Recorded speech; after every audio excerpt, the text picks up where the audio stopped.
Is songwriting like matching socks, where one sock is the music and the other sock is the lyrics and the concept? According to John Mayer, yes, the music part is the easy part to come up with, while words are harder to produce. Meanwhile, having those two come together can be rather difficult, I'd say for some maybe, and for others not. Now, I'm the kind of musician that sometimes just want to make beats, other times I want to play the guitar, bass, or maybe the piano, even rapping. All of these different components have their place in my toolbox kit from which I can pull whichever skill set I need. For example, do I want a song to start with a guitar riff? Should it have a hook in French? Am I writing a song for a male or a female artist? And how is their style determining the final result? Then there is the harmony aspect, a major component as it provides the emotional backbone of a song, in my opinion. Harmony is a thing that has developed throughout history from Gregorian chant, the Renaissance period, where the concept of triads emerged, towards Baroque with the major and minor tonal system, with composers like Bach and Vivaldi who wrote music that emphasized harmonic progressions and modulations. From the 20th century and beyond, we are introduced to whole tone scales and unconventional chord progressions with composers like Debussy towards complex harmonies in jazz, introducing substitutions and extensions. While my generation may have been targets towards the seemingly overused four chords that killed pop music, throughout the 90s and the 2000s, these chords do have a unique place in modern pop music, and especially in songs like Let It Be, Stand By Me, No Cry, where they work really well. The progression sounding like this, and I'm pretty sure you've heard it before. So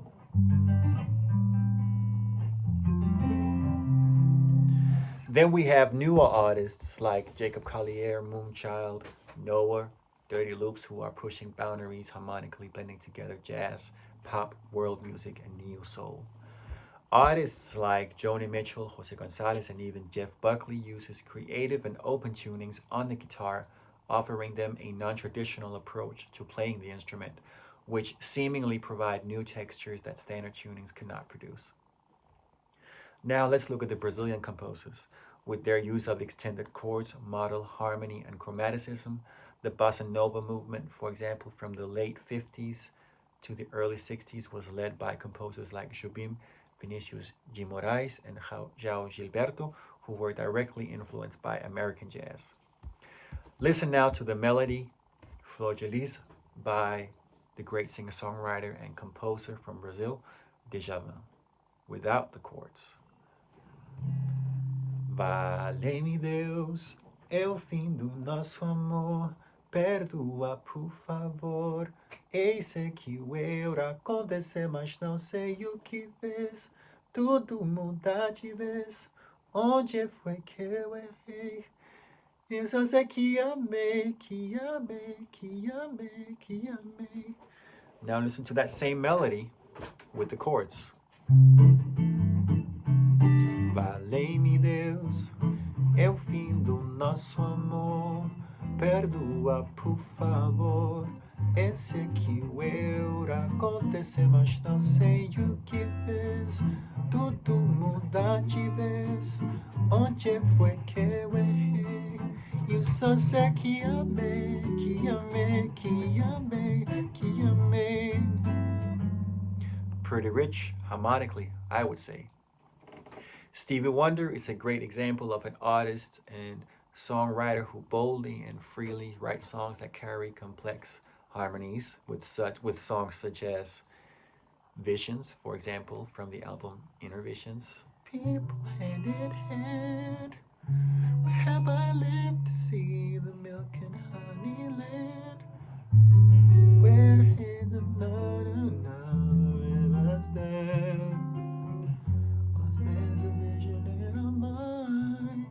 Or a song like Too High from the very same album.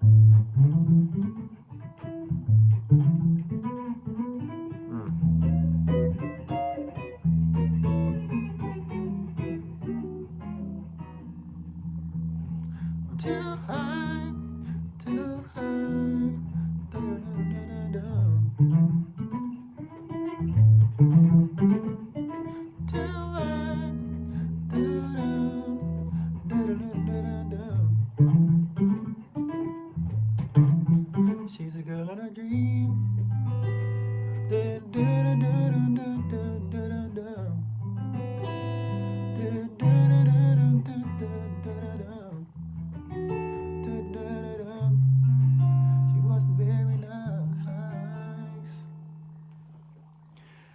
Now, recently, I've written songs in Spanish after being presented to a band from Argentina called Acaseca Trio. The music has led me to write new songs that clearly draws inspiration from there.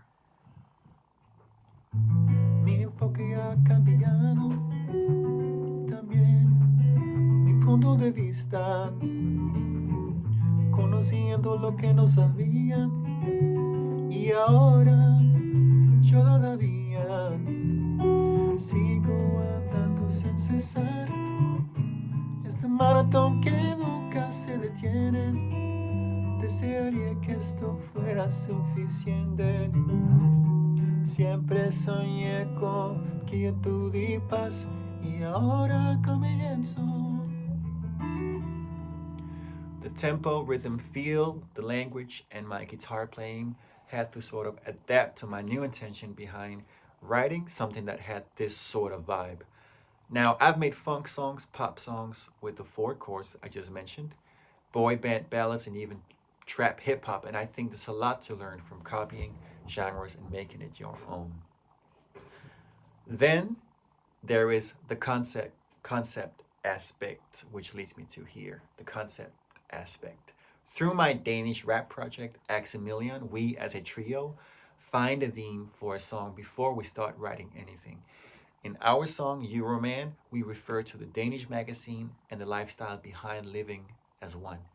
In first person, each one of us brags about our top salaries, fascinating hobbies, and about the people we know and get to hang out with. In the music video, we wear suits and drive a Ferrari, all for the sake of fun and enjoyment. Skill sets. Should we expand our vocabulary by picking up an English dictionary? Should we widen our music theory knowledge by learning some jazz voicings? How will that affect our songwriting? Should we practice a simple or advanced choreography for the visual composition of the song? Singing lessons. I believe our identity as songwriters are built on a foundation of skill sets. Although how we are using those skills creatively should be both personal and creative. Maybe some of us have more natural talents and are really good storytellers or poets, whereas others thrive in social settings, working in groups, which is a super skill as well that can seem completely out of the comfort zone for those of us like me who think that our ideas are the best. And I just want to give you a quick example um, of what happened, of how the process was with this song, where I wrote the poem first before I wrote the song and therefore the music. This song is called Poem Number 4, or the poem is called Poem Number 4. We're breaking the silence, fulfilling our needs, changing our patterns, make new ones with ease, falling in love, but then comes the autumn, emotions like plants in a botanical garden. Flawless, not perfect, no need to protect this, all that we're making are waves unearthed checklists. When spring comes along and hope enters again, we're just spinning in circles as seasons they change. This is how the poem sounds like with music. We're breaking the silence, fulfilling our needs, changing our patterns, make new ones with ease, falling in love, but then comes the autumn, emotions like plants in a botanical garden. Flawless, not perfect, no need to protect this, all that we're making a waves on earth checklist.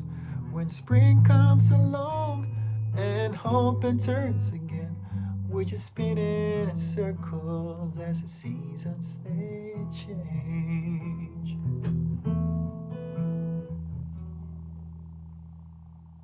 Now, who's your audience and who are you writing for? Now, let's say that you've written a slick Hollywood ballad.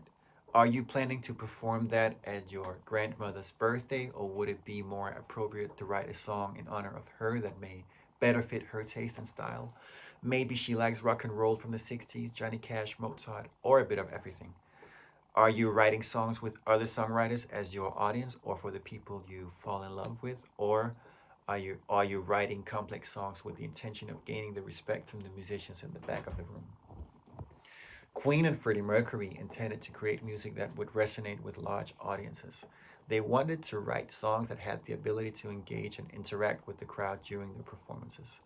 With a song such as We Will Rock You, you can tell that it was designed perfectly for a stadium crowd with the whole stomp clap thing.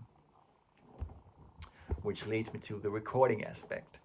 If you're in the studio alone a lot like me, then you're able to practice, write, and record all at the same time.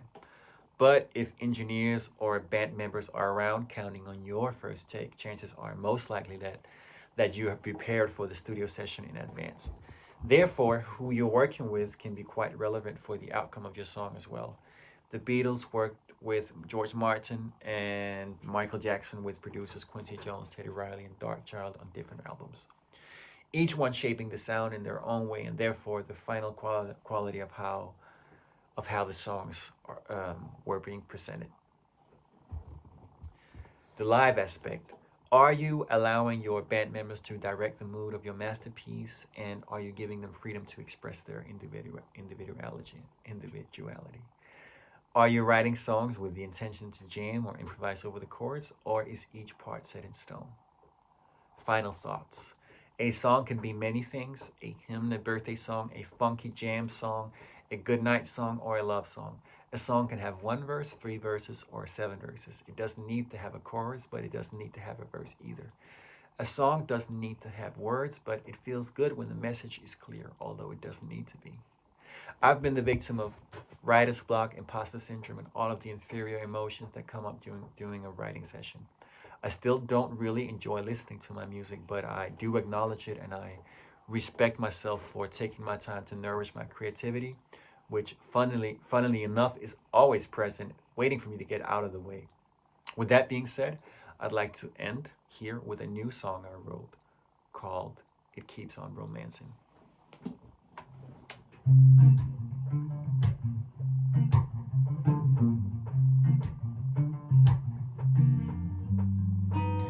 It's been a while since I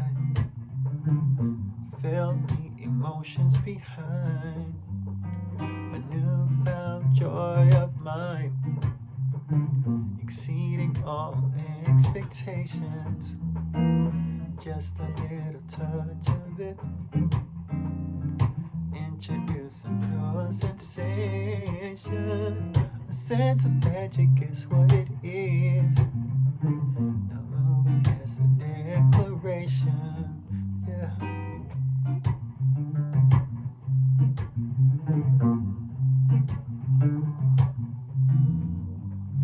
Continual hypertrophy, moving into liveliness.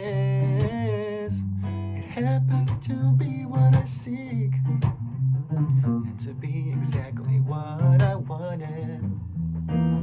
Just a little taste of it, finding joy in life's simple pleasures. Sentence of will